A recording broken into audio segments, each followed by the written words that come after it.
Okay, welcome back to Weekly Classes. I am here with another video. So in this video, I'm going to continue math practice series. जैसे कि पता है हमारी math practice series चल रही है, इसमें हम वन बाय वन क्वेश्चंस को लेते हैं एंड प्रैक्टिकली वे में सॉल्व करने की कोशिश करते हैं without any just taking x and any things take a lengthy process.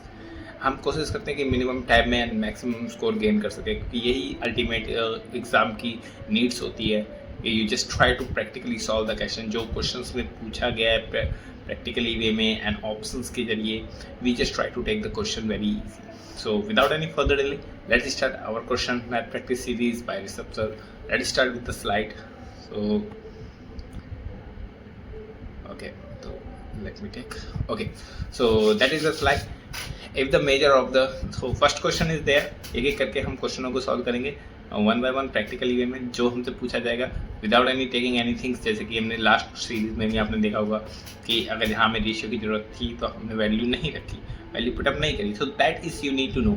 अगर if we need to value so definitely we just get. अगर नीड नहीं है तो हम उसकी वैल्यू नहीं रखेंगे, वो वहाँ आपको भटकाने के लिए दे रखा है. अगर आप प्रैक्टिकली नहीं सोचते तो that is totally wasting your time. आपको अपने आप से बीट करना है. Okay, if you get solving the question with in 50 minute, तो नेक्स्ट टाइम आपको 40 मिनट लगने चाहिए.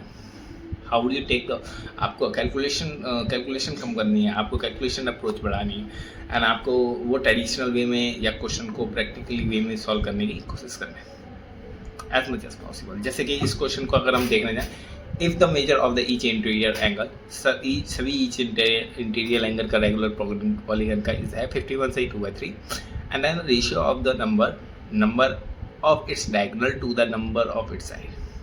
मतलब क्या है, ये कह रहा है कि एक रेगुलर पैनिकन है, इसका क्या है मेजरमेंट एक्सटीरियर एंगल कितना है 51/3/7. ठीक है, एंड इसका क्या है, इसे पूछ रहा है इसके नंबर ऑफ डायगोनल्स का और इसका नंबर ऑफ साइड्स का रेशियो बता दो मुझे. Number of diagonal and number of sides का रेशियो बता दो. पहले काम होता है क्वेश्चन को समझना. ठीक है, आप समझ गए. ठीक है, अब इसके रूल्स रेगुलेशन, मतलब बेसिक आपको रूल पता होने चाहिए. जैसे a+b का 4 स्क्वायर होते हैं एंड कुछ बेसिक रूल आपको पता ही होने चाहिए जो आपने 10th तक पढ़े होते हैं. तो रेगुलर पॉलीगन में क्या होता है ना, आपको interior angle, exterior angle and angle का सम एंड जैसे कि डायगोनल निकालना एंड स्क्वायर माइनस 3n/2 करके, ये बेसिक फॉर्मूला आपको पता होना चाहिए. बट इसके बेसिक भी जानने के बाद आपको किस चीज़ की कैलकुलेशन जिससे कि आपको कम होए तो क्या नीड है. जैसे कि मैं यहाँ पर उतलाऊँगा, जैसे कि यहाँ पे आप मुझे 6 का इसका बेसिक अगर एक्सटीरियर एंगल का फॉर्मूला होता है 360/n, तो उसी का यूज़ करते हुए अगर 6 का मैं निकालता हूँ, 6 का निकालता हूँ तो कितना निकलता है 60. ये मुझे याद है इजीली, अगर याद भी नहीं है तो भी निकल गया. 8 का निकालता हूँ 45. अब ये जरा 51 को देखना, जरा इन दोनों के बीच में नहीं है, इन दोनों के बीच में कौन सी संख्या आती है, 6 और 7 के बीच में, और 6 और 8 के बीच में 7. तो अब कोई साइड होगी तो पूरी तो साइड होगी, या तो 6 होगी, 7 होगी, 8 होगी, 9 होगी. अब इन दोनों के बीच में तो वो 7 ही होगी. तो अल्टीमेटली, और यहाँ डिनोमिनेटर में भी 7 है, तो विच मीन्स कि we are correct that, we are satisfied with that. तो हम माना क्या है, हमें कैलकुलेशन करने की जरूरत नहीं पड़ी, हमें n की वैल्यू तुरंत पता लगी कितनी है 7, तो साइड्स की वैल्यू कितनी है 7 है. हमने कोई कैलकुलेशन की, लॉजिकली देखा कि अब ओके 8 की 45 होती है, याद है, 6 की 60 होती है, इसी फॉर्मूले से याद है हमें. So we just try to get that easily, क्या n इक्वल 7. अब इसी n इक्वल 7 का यूज़ करते हुए वी जस्ट, अब हमारी कैलकुलेशन चालू होगी. अब मोस्ट ऑफ द स्टूडेंट क्या उस कैलकुलेशन में बिजी होंगे, तब तक हम क्वेश्चन कर चुके होंगे. जैसे कि डायगोनल का क्या होगा, n-3:2, n-3 क्या हो जाएगा 7:2, sorry 4:2 equal to 2:1. Answer D. तो इस तरीके से आप मार्क करेंगे 2 लाइनों में आंसर. ठीक है. अच्छा, ये अगर आपको बताना हो डायगोनल के साइड का रेशियो n² - 3n/2, मैंने शुरू में बताया भी था. ये बेसिक फॉर्मूला आपको याद होना चाहिए. Then you make it easy. अगर आप समझ रहे हैं it is a alien things, okay I am doing that, I have just practice a lot, I just do everythings with practice. ABCD भी आप सीखते नहीं हैं, जब आप सीखते then you try to apply. Okay, एक ही बात C है, कभी ABCD F ऐसे कंटिन्यू होंगे. तो इसको आपको प्रैक्टिस करने हैं, आपको लाने हैं. When you practice more better than do is better. Next question पे चलते हैं. Okay, the number, okay 2 number of the ratio 3:5 के रेशियो में 2 नंबर, उन 2 नंबरों में क्या करा जाता है, 13 सब्ट्रैक्ट किया जाता है, तब क्या बन जाता है 13:21 बन जाता है. कब जब 13 दोनों में सब्ट्रैक्ट किया जाता है. तो बताइए, अगर 15 सब्ट्रैक्ट करेंगे तो ओरिजिनल नंबर अंदर रेशियो भी कम. मतलब ओरिजिनल नंबर हमें निकालना है, उसमें 15 ऐड करने और फिर ओरिजिनल नंबर इससे निकालेंगे, इसका मल्टीप्लाई करके। नॉर्मली पीपल इसी क्या करेंगे, कैसे करेंगे, इसका मल्टीप्लाई करेंगे 63 माइनस 50x, दोनों के माइनस 30x बराबर कितना हो जाएगा, फिर इसका क्रॉस मल्टीप्लाई कितना हो जाएगा 13 इंटू इसका मल्टीप्लाई करके सब्ट्रैक्ट होता है तो कितना हो जाएगा 10 इंटू एंड यहाँ पे माइनस करेंगे 11 तो 13 का आंसर x बराबर क्या आ जाएगा 11। अब ये यूजली नॉर्मल पीपल करेंगे पर हम ये भी नहीं करेंगे। हम क्या करेंगे, वैसे तो x बराबर 11 आ गया, आप 11 रख के you can get that easily, पर हमें ये भी नहीं करना है। हमें क्या करना है, हमें थोड़ा लॉजिकली सोचना है। जैसे कि हमें क्या दे रखा था, हमें दे रखा 3:5 और इसका रेशियो बन गया 10:21। कब बन गया, जब 13 माइनस करा। अब अच्छा देखिए 13 से 13 कब बनेगा, जब कोई 13 का मल्टीपल लास्ट में 3 होगा, लास्ट में 3 होगा तभी 3 माइनस करके 0 बनेगा। तो मतलब फर्स्ट हो गया 3, अब 3 में से 13 माइनस करके 10 तो बन नहीं सकता। दूसरा क्या होगा 11 होगा तभी तो लास्ट में 3 आएगा। तो दूसरा ही हिंट लेने पे हमें पता, अगर इसको 11 से मल्टीप्लाई करते हैं रेशियो का और ज़रा ये 13 माइनस करके देखें तो हमारा रेशियो आ रहा है क्या, बिल्कुल आ रहा है। 13 माइनस करके क्या आ रहा है, ये 13 अगर माइनस करें तो इसको क्या आ जाएगा 20:112 सो 42 और ये रेशियो आ रहा है 10:1 एग्जैक्ट सेम हो गया। तो हमारे नंबर एग्जैक्ट निकल आए, हमें कुछ करने की जरूरत ही नहीं पड़ी। एक्सक्लूड नंबर क्या है 13:51। अब हम सिंपली इसमें ऐड कर देंगे, चाहे इस तरीके से निकाल लो चाहे प्रैक्टिकल वे में। अगर आपका प्रैक्टिकल नंबर्स के साथ प्लेइंग बढ़िया है तो you just really get easily without any calculation. यहाँ हो गए 3 का है, 3 का नेक्स्ट मल्टीपल 11 होगा, you can get easily.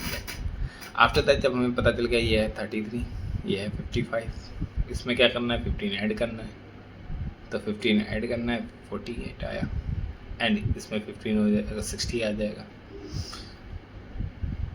Okay 15 70 आ जाएगा and 34/35 answer. So I hope you get that. ये भी क्वेश्चन इजीली वे में, बस आपको 11 याद करना है, 11 फाइंड करने की ज़रूरत है। और आप इसको 2 तरीके से फाइंड कर सकते हैं, तो ट्रेडिशनल वे में या तो जो मैंने बनाया थोड़ी अप्रोच करके। जब आप क्वेश्चन देखा करो तो थोड़ा सोचा करो, there is a multiple way to solve the question. If you just try to solve with the practical manner, थोड़ा माइंड पे इस फोकस करके ओके इस तरीके से हो सकता है। क्योंकि जब आप अभी आप बैटल में नहीं हो, अभी आप लड़ने के लिए तैयार हो, तो अभी आपको जितने वे हो सकते हैं उतने वे में सॉल्व कर सकते हैं, ठीक है। I hope you will apply everything as much as possible. चलते हैं नेक्स्ट क्वेश्चन पे। Okay, LCM of the two number x y is the 204 times of HCF. ध्यान रखना है 204 time of HCF. HCF is 12 and then different between the number is the 16 and the addition पूछ रहे हैं। Normal है, easy question. Let the number is a and b. अब देखो number A and B हो रहे होगा, नंबर क्या हो जाएगा, मैंने लेट करे नंबर ए एंड बी नहीं 12A और 12B। क्यों ऐड करें, क्योंकि ये 12 क्या होता है एचसीएफ। एचसीएफ होता है common factor, highest common factor, ठीक है। तो अब ये एचसीएफ दे रखा है। अब इसका a माइनस बी यहाँ से क्या क्या निकल आएगा 5। ये कैसे निकला है 12A 12B 60 है, 12 काट दिया मैंने, 60 से 5 निकला है, ठीक है। इस तरीके से मैंने क्विकली लिख दिया, आपको इतना ही क्विकली निकला है लिखना है when you practice that. Okay, ये क्वेश्चन फर्स्ट है। और क्या दे रखा है, और अच्छा ये मल्टीप्लाई भी दे रखा है। यहाँ पे क्या दे रखा है 12AB। ये क्या है इसका एलसीएम। एलसीएम क्या है एचसीएफ का 204 टाइम इंटू एचसीएफ। एचसीएफ कितना है 12। तो अब जरा सॉल्व करेंगे, 12 से 12 कटेगा, ए बी बराबर कितना है 204। अब या तो इसको आप ट्रेडिशनल वे में सॉल्व कर दिए, ए माइनस बी हमें पता है, ए इंटू बी पता है, ए प्लस बी निकाल लीजिए। या तो अब आप इसको ट्रेडिशनल वे में नहीं, थोड़ा मैंने लास्ट टाइम बताया जैसे नंबर से भी खेल सकते हैं। अब मुझे इसको देख के तुरंत पता चल गया ये है 17 इंटू 12 और 17 12 में से गए 5। जब आप नंबर से बहुत खेल लेते हो तो देन यू नो ओके इसका मल्टीप्लिकेशन क्या होगा। आपको 20 तक अगर टेबल याद है तो you just gate easy all the things. ये क्या है, अगर इसको मैं लिखना चाहूँ 17 इंटू 12 इज इक्वल टू 204। तो नंबर क्या होगा 17 और 12, और दोनों का एडिशन करके अगर दोनों का एडिशन करेंगे तो कितना आ जाएगा 17 39 इंटू 12, लास्ट में एक आंसर है डी 348। सही हो। Hope you get this. किस तरीके से मैंने आंसर निकाला एंड फाइंड आउट करने की कोशिश करी। So if you just try to solve with a very practical way, playing with the number, then you get this kind of answer. I hope you get that. Next question चलते हैं. Okay, the value of the to. अब ये sine cos का question है, आपको sine cos का सभी चीज़ें याद होनी चाहिए, एंड याद भी नहीं है तो आप प्रैक्टिकल इसमें मोस्ट ऑफ द चीज़ लेट हो जाती है, मतलब वैल्यू को लेट कर सकते हैं. So we just try to let the value. तो जैसे कि लिखा है द वैल्यू ऑफ इतने इतने. अब देखो इस क्वेश्चन को पढ़ने के बाद मुझे साफ पता चल गया कि मैं एक वैल्यू लेट करूँगा. अब मैं ऐसी वैल्यू लेट करूँगा कि ज़्यादा से ज़्यादा वैल्यू कट जाए. तो देखो कॉस के 2 नज़र आ रहे हैं, साइन का 1 नज़र आ रहा है, ज़्यादा से ज़्यादा मुझे कॉस के नज़र आ रहे हैं. तो मैं क्यों ना कॉस के 90 डिग्री वैल्यू पुट कर दूँ. कॉस 90 जीरो होता है. तो देखिए होता क्या है, ये जीरो हो जाएगा, ये जीरो हो जाएगा, ये जीरो हो जाएगा, ये जीरो हो जाएगा, क्या बचेगा, और ये 1 हो जाएगा साइन वाले. तो 2 बन जा 2 माइनस 3 बन जा 3, एंड यहाँ पे क्या बचेगा -1. तो आंसर क्या होगा -1 बटे -1 कितना हो जाएगा 1. D is answer. इतना ईजी आपको करना है. So that is the way you need to think. यहाँ ओके ये क्वेश्चन है किस तरीके से वैल्यू पुट करें. वैसे नॉर्मल वे भी हो जाएगा. इसको cos 6 खोलोगे, cos 4 खोलोगे, and you just try to solve that, हो जाएगा. But if you just think then practically कि हाँ हमें क्या वैल्यू पुट करने है, किस तरीके से पुट, एंड जानवर की तरह लग नहीं जाने हैं, आपको सोचना है प्रैक्टिकली वे में. ठीक है, ऐसे भेड़ चाल में अगर लगेंगे तो definitely you just get back in to there. तो आपको सोचना है, ठीक है, as much as possible. Okay, आगे और भी है एक और साइन कॉस का. इसको भी देख के मुझे क्या लग रहा है, साइन कॉस का वैल्यू है तो value putting, always value put है. तो इसको मैं कुछ नहीं कर सकता, इसको कर सकता हूँ. अभी 64 में लिखा तो इसको 64 बनाने की कोशिश करूँगा. अभी 64 और इन दोनों का क्या है 90 है, तो ये दोनों मिल जाएंगे, ये दोनों मिल जाएंगे. तो sine square theta cos square theta क्या हो जाएगा 1. तो इतने की वैल्यू क्या आ गई 1 आ गई. अब आगे चलते हैं इतने की वैल्यू निकालने के लिए. बीच में लगा है +1 प्लस ये क्या है 2 कॉस स्क्वायर. अब ये देखिए इन दोनों की एडिशन 1 है, और ये दोनों साइन कॉस होते तो क्या हो जाता है 1 हो जाता है. तो 2 बन जाए 2, तो 2 1 1 कितना हो जाएगा 3. इतना ईजी है. That's you need to think. जितना ज़्यादा आप खेलोगे नंबर क्वेश्चंस के साथ, ओके क्वेश्चन क्या है, उसका आंसर क्या है, किस तरीके से निकाल सकते हैं. नहीं पेन ऐसे पेन उठा के नहीं लग जाना है, पेन उठाने में वेस्ट होगा. आपको क्वेश्चन को देखना है, 2 मिनट सोचना है कौन सी अप्रोच लगाई जाए. अप्रोच तो बहुत सारी हो सकती है, इसको खोलो वो लगाओ. But if you just try to solve this question within a thinking way and practical way, you can solve easily within a minimum time and maximum accuracy के साथ. ठीक है. So I hope you get that all this question very well. Next question I think नहीं होगा. इतने ही I just put it there. Okay. So these are the question. I hope you like these all question. If you find very fruitful this video, make sure continue the free classes.